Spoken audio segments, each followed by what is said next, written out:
Welcome back, everybody, to the Merc with a Movie Blog channel. I am Josh the Merc Raynor here with a brand new episode of Hey Mando, a Mando verse review show.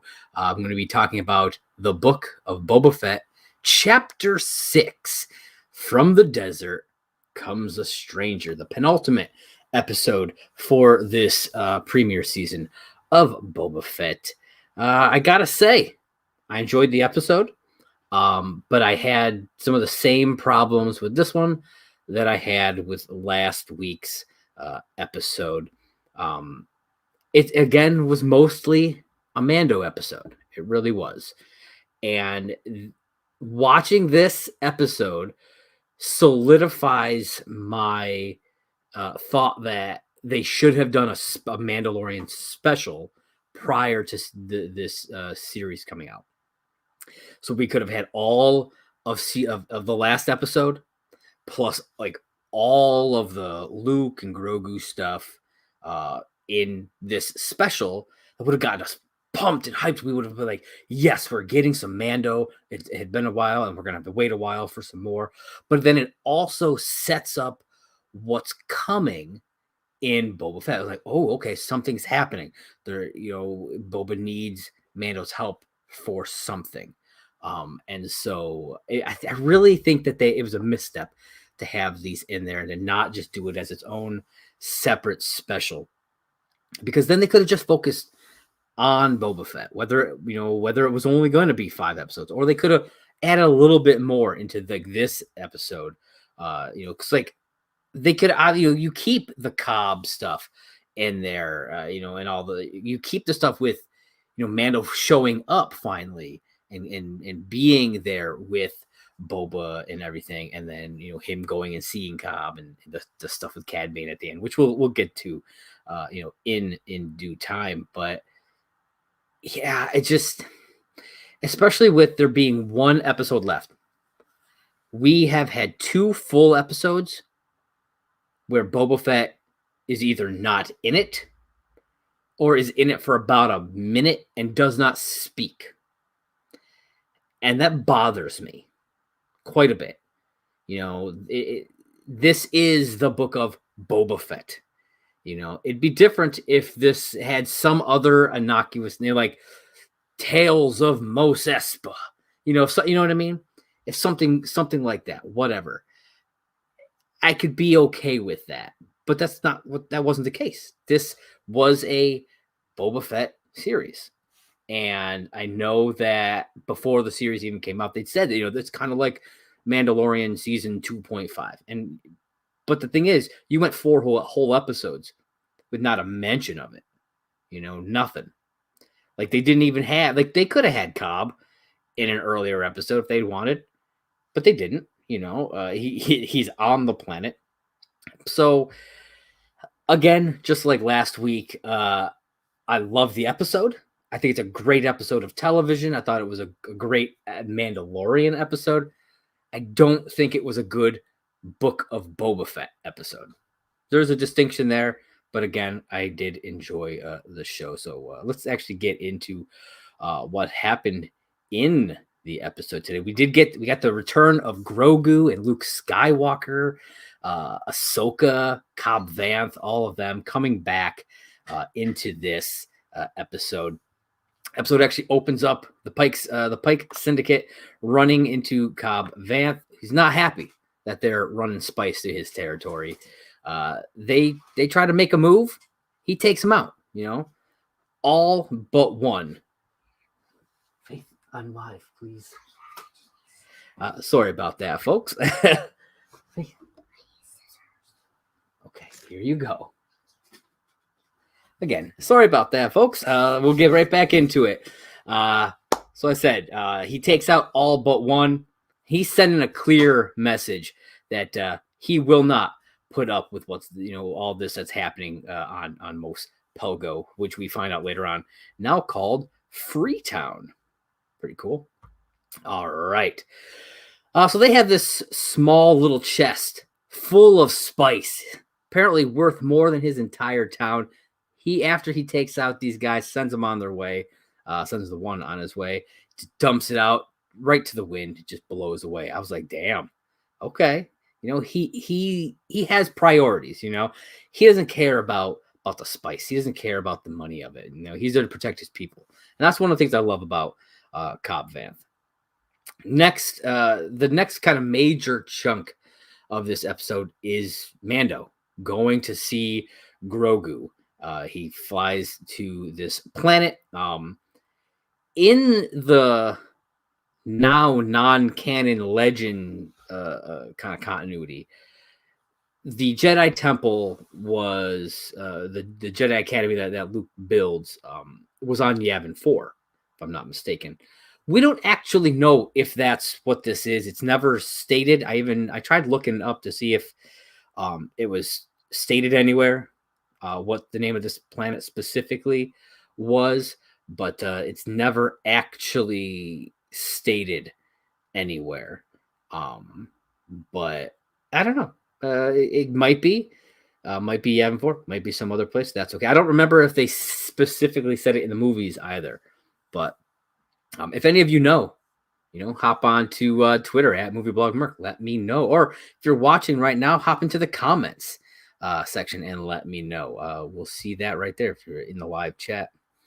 All right. Then Mando runs into a familiar face. R2 freaking D2, man. I was so pumped. When they panned down and showed him, I was like, yes, R2D2. I was so excited. Then we got some of this classic Star Wars music. It gave me chills just feeling that. It drew me right back in to the world, of the original films and everything. I loved it. Hearing some of John Williams' music just kind of rolling through. It was a beautiful piece of music that we got from that. So R2 takes Mando to an under construction building of sorts, which we learn later is the beginning of the Jedi Academy. This is the temple. This is the same academy that we know Kylo Ren will eventually destroy. So it is not long for this world.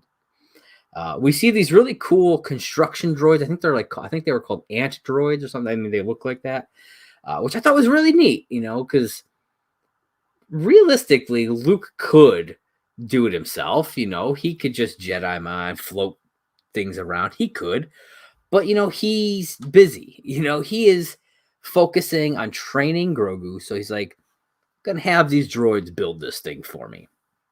And I liked it. I thought it was really neat to see. And they even make Mando like this makeshift bench real quick. And I was like, oh shit. Because it was funny. He's like, is that a bench?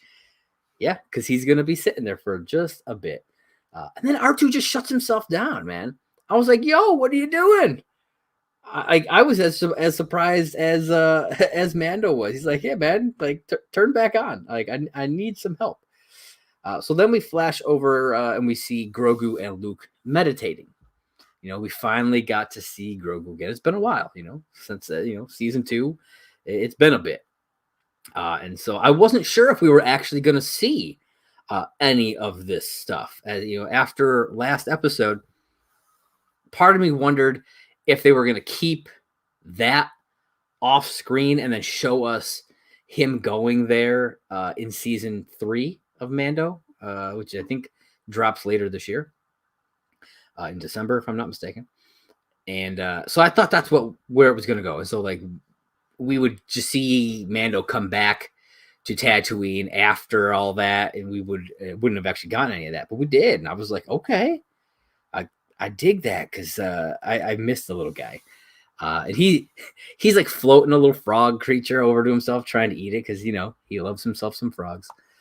And I gotta say, I remember when I watched Rogue One, and they showed young Carrie Fisher at the end, the CGI face, and throughout it you get Grand Moff Tarkin throughout the film as well, and that actor had passed away a while back. So neither of those two instances, in my opinion, held up the way this Luke Skywalker did.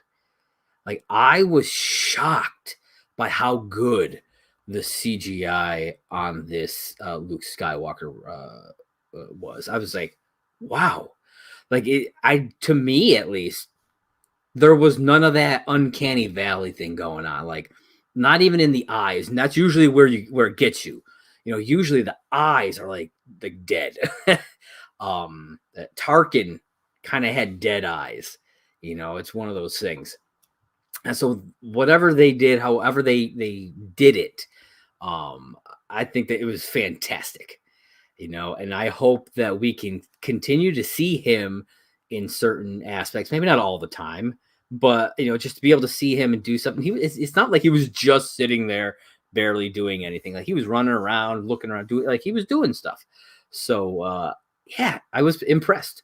I was really impressed. I'd love to hear your guys' thoughts on what did you think of the Luke Skywalker CGI in this? Again, at Movie Blog Merc, or if you're here watching, feel free to hop into the live chat. All right, so then Luke and Grogu kind of go for a walk. He tells Grogu about Yoda, which I was like, that's awesome. Because that that hadn't happened really. There was kind of like a brief almost mention of him in season 2, I think from Ahsoka, but he's diving into it, and I loved that. And then he shows Grogu, he helps him to remember some of his past, because stuff that he doesn't remember. And so he, kind of does his little mind force voodoo with him, and he gets a flashback. Grogu gets a flashback, and we see this scene during Order 66, clone troopers slaughtering a group of Jedi while Grogu watches. We're getting it from his perspective. But we don't know who saves him, because the clone troopers are right there and they take out all these Jedi. And there's no reason why they wouldn't take him out as well, or at least, you know what I mean? And so who saves him? So I was doing a little bit of digging on this, and I saw some speculation, which I thought was pretty interesting, that it was actually the disgraced Jedi Padawan Barriss Offee.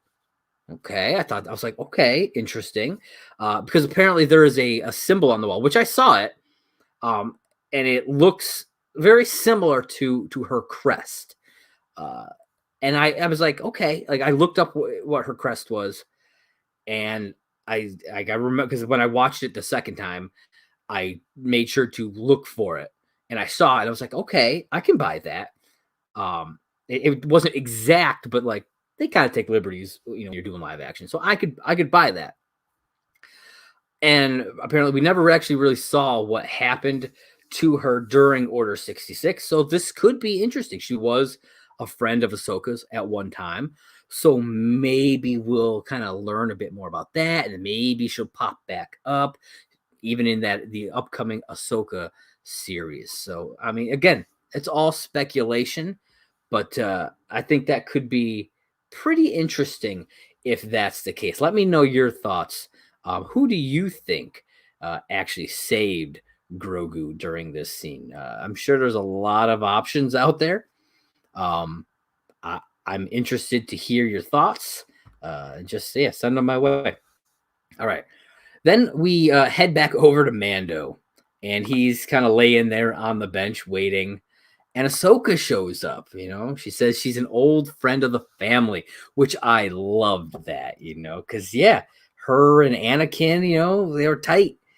And now she's here with Luke. And I was like, that's cool to me, to kind of see that kind of relationship kind of happening. But we'll get more into that when we actually see them together. Now, I have heard some complaints that Ahsoka's acting a bit too differently from what we saw in Rebels. Now, I'm be completely transparent here. I have not watched Rebels, so I don't really have much of a basis for her adult life, other than what I'm seeing here, other than what I've been told about. I haven't, read a lot of the comics. So I read some back when they first started launching the comics and stuff, and then it kind of fell off, just in general with a lot of different comics, not just the Star Wars ones. But so I have no basis for that side of it. But watching the stuff with her and the way she speaks to Mando about what's going on, to me, it felt less like she was trying to adhere to the Jedi ways and more like she was just respecting the wishes, like respecting Luke's wishes about what's going on. Like she had no interest in training Grogu, but Luke, is choosing to do that. And so, she's at his home. You know what I mean? It's like she's in his house. And so she's respecting his wishes, the whole thing about really Mando shouldn't have interaction with Grogu because it could make everything that's going on much harder for him, which, yeah, because the whole thing with the Jedi is cutting off all those attachments. And I feel like you can kind of tell that Ahsoka doesn't really, Ahsoka doesn't really buy into that and all that stuff, but she's respecting Luke's wishes. And she still lets him see Grogu. She still takes the armor to Luke. Like she could have just been like, nah, man, you gotta go. Like, nah, I'm not. Don't hand me that armor. I'm not bringing it to him. You gotta go. This is the Jedi way. No, she didn't do any of that. She let him see Grogu because she knew what it meant to him to see Grogu. But she didn't let Grogu see Mando. So she's kind of playing both sides while being respectful. And I like that. I think from the stuff that I have heard, I think that fits. Again, I haven't watched Rebels, so if you guys don't think it fits, hey, let me know. Again, it's totally your opinion. And some of you have way more information than I do, so I'd love to hear your thoughts on that.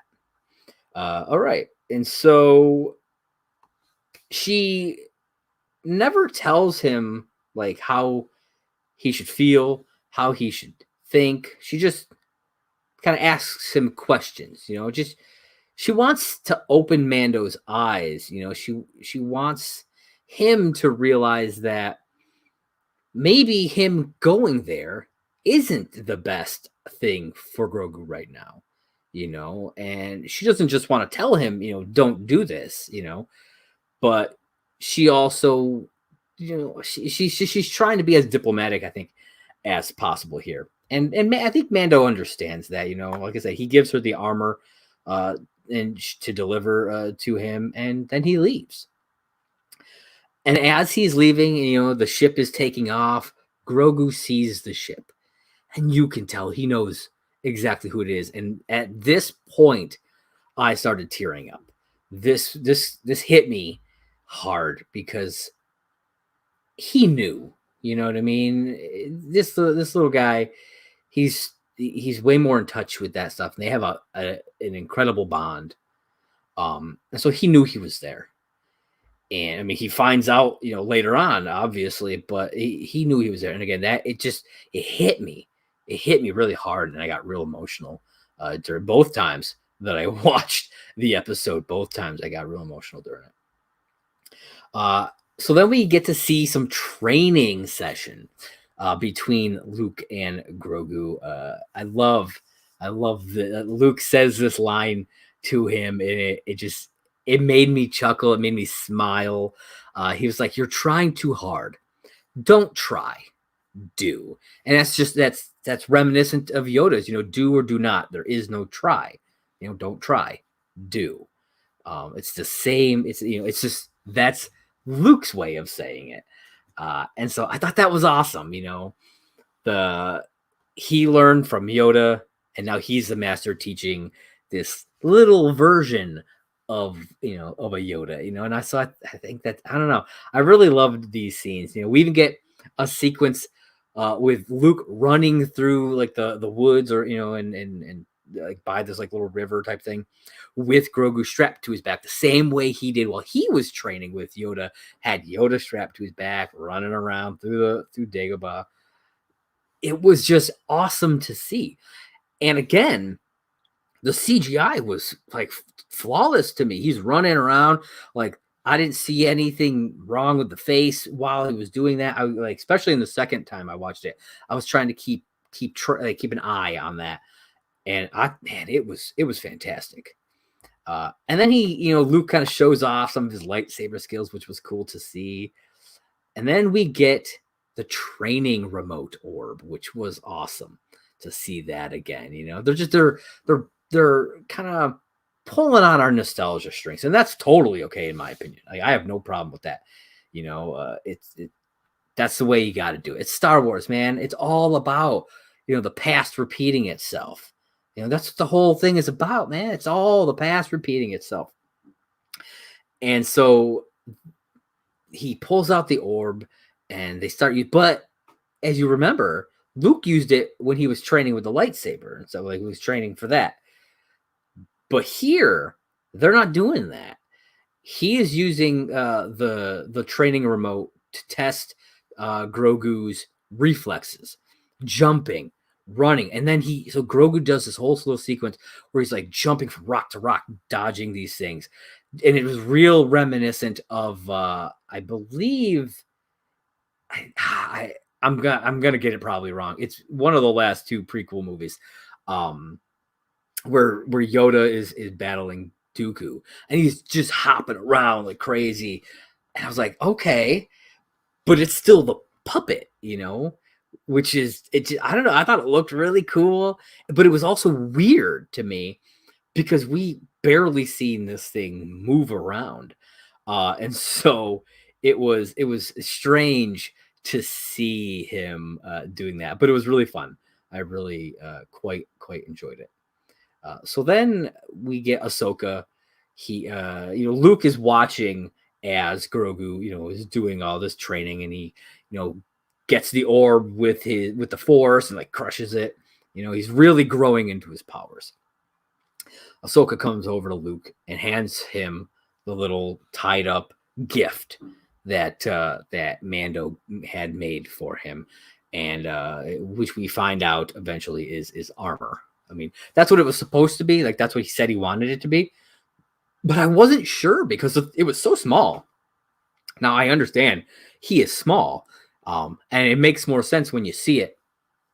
Though, the way the size of the shirt makes me think, man, he must be pretty skinny underneath. Like Baby Yoda or Grogu, sorry, must be pretty small underneath that little robe of his because of the size of this piece of armor. And so, like I said, she gives him the armor. Luke wonders, is Grogu's heart in it? He can kind of feel that attachment is still there. Of course it is. Mando, it became family to both of them. That's what it was. And she tells him, she's like, "You're so much like your father." I thought that was a cool line, because she knew him before the fall. She knew Anakin before Vader, and there's not many people around that did, And so, yeah, just hearing that, just their kind of relationship that they have right here, the back and forth that they have a little bit of, I really liked it. Like I said, I really love this episode as an episode of Star Wars, television, as an episode of like The Mandalorian, but it's not a Boba Fett. Most of this episode just isn't a Boba Fett episode. It's just not. So then this is where we kind of join back into the world of Boba Fett. We meet back up with Mando, and he's heading back into Tatooine, and he arrives at Boba's palace.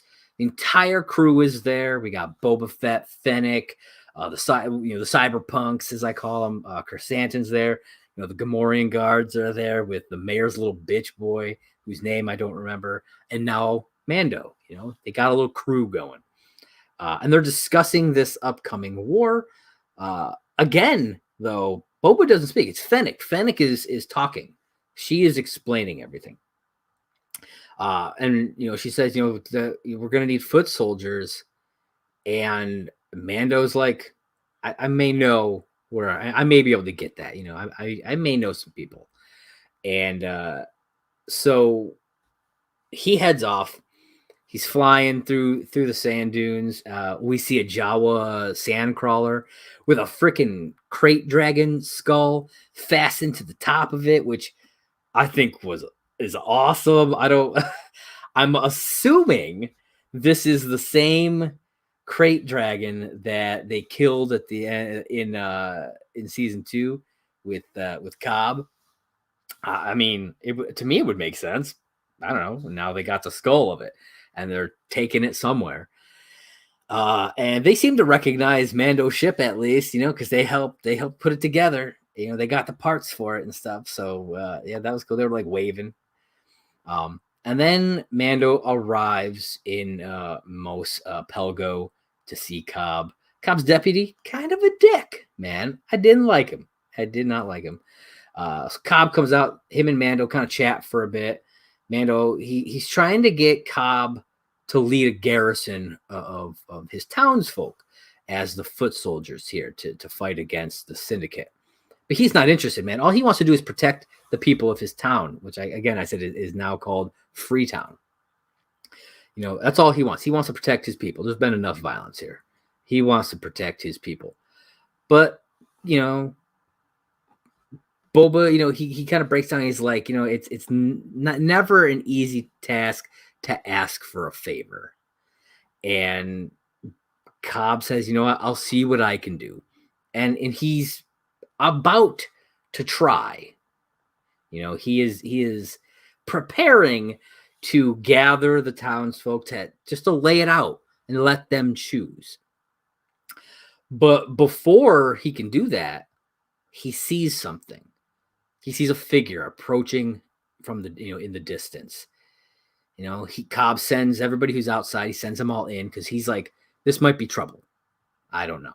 And so like, this is where the entire name of the episode is coming into play. You know, from the desert comes a stranger, and it's very Western. You know, it's very much just old school Western style type stuff happening here, which is awesome. I love that about it. And this mysterious figure approaches, and it's fucking Cad Bane, yo. Infamous bounty hunter. If you watch the Clone Wars, you know exactly who the fuck this guy is. I watched the Clone Wars, so I knew who he was. As soon as he got a little closer and I saw that silhouette with the hat, I was like, oh shit, tell me this is Cad Bane. And then he comes up, and then you see the like bluish skin with the tubes in his face. I'm like, yes. I was so and he looked awesome. We never actually hear his name, because that's the thing. He to those who don't know who he is, to those who didn't watch, maybe you know, people who only watch the live action stuff, and that's totally fine. And so they've never watched Clone Wars, and they don't, you know, dive into the world any deeper. They would have no idea who Cad Bane is. And so this is just some dude, you know, because again, they never say his name, but we know who he is. Yeah, we do. And then we get this old school Wild West showdown. They're standing, you know, several paces away from one another, you know, getting ready. We learn here Cad Bane is either running the syndicate, or he's at the very least like the main muscle for them. But he's tied up in all this, you know, and he's there to send a message. You know, he wants Cobb to stay out of their business. Don't help Boba Fett. Just stay out of all the syndicate's business and everything, and then they'll be fine. But then before Cobb could even answer, that stupid fucking deputy of his comes out, and he's like, Marshall Vance can't be bought and all this stuff. He's getting all like kind of aggressive and stuff. And Cad Bane kind of like flashes the gun, like they're getting ready, you know. And this deputy, he's got an itchy trigger finger, man. He pulls out the gun. He makes a stupid move here and causes Cobb to get shot. And then the deputy gets just blasted like 4 times by Cad Bane. And then he kind of turns to there's the bartender guy. I think he's kind of peeking out the doorway, and he says, essentially, he says, Tatooine now belongs to the Syndicate. And so it's like, oh man, this is bad.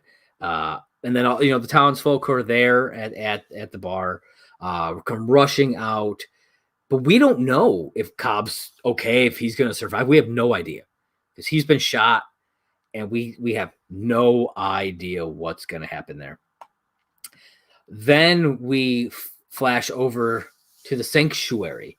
We get a couple of pikes. They walk in. They're carrying this thing. I don't know what I don't remember. They said what it was called. I can't remember, like a Comtano or something like that. But it just looks like a big kind of almost like a small barrel type of thing with like a handle, like a big bucket with a lid almost. And so they walk in to the cantina, and they sit down, and they're not there for long, just a few moments. The 2 Twi'leks, the not the owner, but the other 2. There's the guy, the green guy, and then the bright yellow female. Come over there, and they're like, we could take your helmets, get them polished up for you. And they're like, no, whatever. So they leave, and the Pikes get up and they leave. But they leave their bucket thing behind, right? And they walk out, and the entire cantina just explodes in a ball of fire, and it's gone. Most likely everybody inside is including Garza Whip, probably dead. It's possible that she saw what it was and like took off and maybe like ran for cover. Who knows? But the Pikes are sending a big message to to Boba Fett. They taken out Mos Pelgo. They just hit Mos Espa. Who knows what's going on in Mos Eisley? But yeah, they are, anybody who's friendly to Boba Fett, they're hitting them. And I'm intrigued to see how they will react to all this in the final episode, and what it will do going forward as well. But that's not the end of the episode. We head back to the newly built Jedi Temple. Luke and Grogu are inside sitting, and Luke pulls out the armor. And it's this little shirt of Beskar chainmail. It's really cool looking. I like it. And he lays it in front of Grogu, and he says he has a choice. He then pulls out Yoda's lightsaber, which I was reading something because it's been a bit since I've watched like the prequels and stuff, but like he loses his lightsaber, and apparently it was, I don't know if it was in one of the books or in the comics or somewhere, it was confirmed that he had rebuilt his lightsaber, and so that's the one that Luke. So this is technically Yoda's like second one from what we saw. It's a rebuilt lightsaber, but it belonged, no matter what, it belonged to Yoda. And so he lays that down in front of him. He says, you have a choice here. You can stay, you can train with me, you can become a Jedi, you can harness these force powers and grow, and it will take a long time, and you may never see the Mandalorian again. Or you can return, you can take the armor and you can return to the Mandalorian and give up the path of the Jedi, And this, seeing this at first, I was like, fuck you, man. Like, why would you even bother? Like, that's so messed up. But then it got me thinking, I was like, okay, he is at this stage, he is a staunch believer in these Jedi ways. No matter his hubris is big, and people need to understand that. This is the Luke that we get, and this is the Luke that kind of grows and becomes the one we see in the sequels because of that ego of his, because of that Han says it early, kid, don't be cocky. He's cocky. And he believes he is the best. And he believes that he knows the correct path, the correct way to do everything. And I think that's really what his downfall is. But getting back to this choice thing, it's a classic, fork in the road decision for Jedi. And we saw Anakin, he had to choose whether to help Mace Windu or Palpatine. We saw what happened there. Luke had to choose whether to strike down his father or to spare him. And then Rey had to choose between her dark heritage and the light side of the Force. And now we got Grogu here. But the interesting thing about this is the other three that I mentioned, it was all a battle between light and dark. Some of them were successful in choosing the light, and some of them not so much. But this isn't what that is.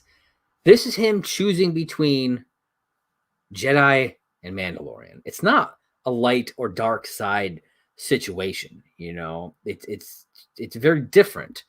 But I think it's one of those things where if he were to give him the armor and continue to train him as a Jedi, that attachment that he would then always have, I think he fears that would lead him down the path of the dark side. And so to him, it probably is that choice. To him, it's like, if you go with the Mandalorian, that will lead you to the dark side if you continue to train. And so that's why he's like, you will give up the path if you choose that. The episode ends Grogu pondering his choice, and we never get an answer. We do not get an answer here. I don't know when we'll get an answer. I'll be honest, I don't want to see, and I loved seeing this stuff, but I don't want to see any of it in the final episode. I want it to be a full Boba Fett episode. They're preparing for war, and that's what it is, war. I don't want to see any of that. Unless Luke is going to and Grogu are going to come and battle, or Grogu's going to show up and kick some ass. Other than that, I think that just needs to be saved for season 3. But that's why I think it should have been a special, because the special could have ended with that. That's how the special was. All the Grogu stuff and all of the last week's episode together. Boom. That is your Mandalorian special. Just like how Doctor Who does specials every, they would do them Christmas, and now I think they've been doing them lately at New Year's or whatever. But that's a special. They could have done one for Mando, and then done it a few weeks or whatever before Boba Fett launched, and then went right into Boba Fett. You would have teased some of that Boba Fett stuff when Fennec showed up and tried to recruit Mando. And so I think that would have been great, because these last 2 episodes have completely sheared the focus away from Book of Boba Fett. It's all been Mando and now Grogu and Luke Skywalker. That's all that anybody's talking about. And they should be talking about the Book of Boba Fett, and they're not. And that's the disappointing part. So it'll be weird. It'll essentially have been 3 weeks. So we had 4 episodes, and then 3 weeks later we get the finale with a Mando special just dropped in between there. That's essentially what's going on here. So, but yeah, so that is chapter 6. From the desert comes a stranger of the Book of Boba Fett, the Book of Din Djarin, as these last 2 episodes seem to kind of be. But yeah, please follow me on Twitter at @movieblogmerc. And if you're watching this on YouTube and you like what you're watching, hit that like button, smash that subscribe button, and click that little bell to always be notified whenever I drop a new episode of any of the shows that I got here. I got Hey Mando. I'll have Oh What a Marvel, which is the MCU show that we do here. When that comes back, we're going to be covering Moon Knight when that series starts. I think at the end of March. I think March 30th. I think is when that launches.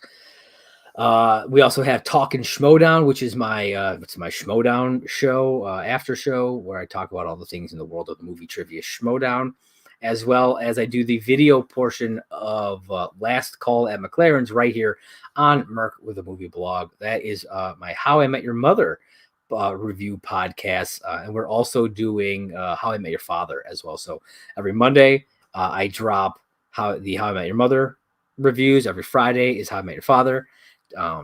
Tuesdays is Talking Schmodown. I didn't do one this week because we're still in the off season. There's not a ton going on. There will be one next week because of the Schmodown Awards coming, so I'll be talking about that. And then Thursdays is this Hey Mando, and will be Oh What a Marvel when that's coming. And I got some other stuff kind of brewing. We've also got a podcast a podcast audio exclusive show called Prime Picks on the podcast network. So check that out. We should have a new episode coming fairly soon, hopefully. I'm just waiting on the edit on that one, and I've got a couple in the burner, kind of percolating. So we might have a few more shows coming as well. I'm real excited. And I'm going to be doing some more movie reviews. I got a screener for the new DC animated movie Catwoman Hunted. And so that comes out February 8th, I believe. So I'm going to be doing a review of that. So keep your eyes out for that one. But yeah, I think that's about it for this episode of Hey Mando, a Mandoverse review show. I, again, am your host, Josh the Merc Raynor. Follow me on Twitter at movieblogmerc. That's movieblog Merc, MERC, Merc.